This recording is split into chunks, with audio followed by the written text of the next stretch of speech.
திரிஷா ஆசைப்பட்டு கிடைக்காத கதாபாத்திரம். பொன்னியின் செல்வன் திரைப்படத்தில் குந்தவை கதாபாத்திரத்தில் திரிஷா நடித்திருந்தார். ஆனால் நந்தினி கதாபாத்திரத்தில் நடிக்க தான் ஆசைப்பட்டதாக சமீபத்திய பேட்டி ஒன்றில் அவர் தெரிவித்துள்ளார். தனது ஆசையை இயக்குனர் மணிரத்தினத்திடம் கூறிய போது அவர் அதற்கு நோ சொன்னதாகவும் ஐஸ்வர்யா ராயல் மட்டும்தான் அந்த கதாபாத்திரத்தில் நடிக்க முடியும் என கூறியதாகவும் திரிஷா தெரிவித்துள்ளார்.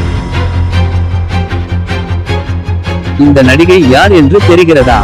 கரகாட்டக்காரன் படத்தில் நடித்து தமிழ்நாட்டின் பட்டி தொட்டி எங்கும் பிரபலமானவர் நடிகை கனகா. பழம்பெரும் நடிகை தேவிகாவின் மகளான இவர் 1990 காலகட்டங்களில் 40க்கும் மேற்பட்ட படங்களில் நடித்தவர். கடைசியாக 1999 இல் வெளியான விரலுக்கேத்த வீக்கம் என்ற படத்தில் நடித்தார். இந்த நிலையில் சென்னையில் உள்ள ஷாப்பிங் மாலில் ரசிகர் ஒருவருடன் கனகா எடுத்துக்கொண்ட புகைப்படம் வைரலாகி வருகிறது.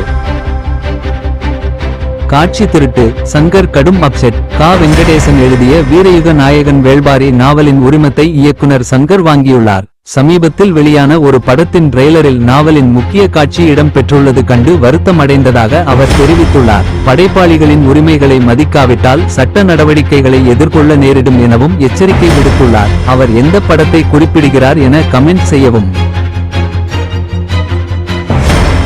ஜெயம் ரவி நட்பு குறித்து பாடகி விளக்கம். பாடகி கனிஷ்காவுடன் ஜெயம் ரவியை தொடர்படுத்தி வெளியான கிசுக்களை நேற்று அவர் விளக்கம் கொடுத்திருந்தார். இந்த நிலையில் ரவி பேசிய வார்த்தைகளை இன்ஷா ஸ்டோரியில் பதிவிட்டு நன்றி தெரிவித்துள்ளார் பாடகி ஜெனிஷா. மேலும் நட்பிலும் அதீத அன்பு உண்டு, ஆனால் அதை மக்கள் மறந்து விடுகின்றனர் என பதிவிட்டு தங்களுக்கு இடையே இருப்பது நட்புதான் என விளக்கம் கொடுத்து வதந்திகளுக்கு முற்றுப்புள்ளி.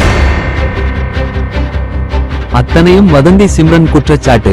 விஜயிடம் தாம் தயாரிக்க உள்ள படத்தில் நடிக்கும்படி கேட்டதாக வெளியான செய்திகள் வதந்தி என்று சிம்ரன் குற்றம் சாட்டியுள்ளார். விஜய் சந்தித்து தனது படத்தில் நடிக்கும்படி சிம்ரன் கேட்டதாகவும் ஆனால் விஜய் மறந்து விட்டதாகவும் செய்தி பரவி வருகிறது. இதை மறுத்து சிம்ரன் வெளியிட்டுள்ள பதிவில் அது வதந்தி என்றும் எந்த பெரிய ஹீரோடனும் இணைந்து பணியாற்ற நான் காத்து கிடக்கவில்லை என்றும் கூறியுள்ளார்.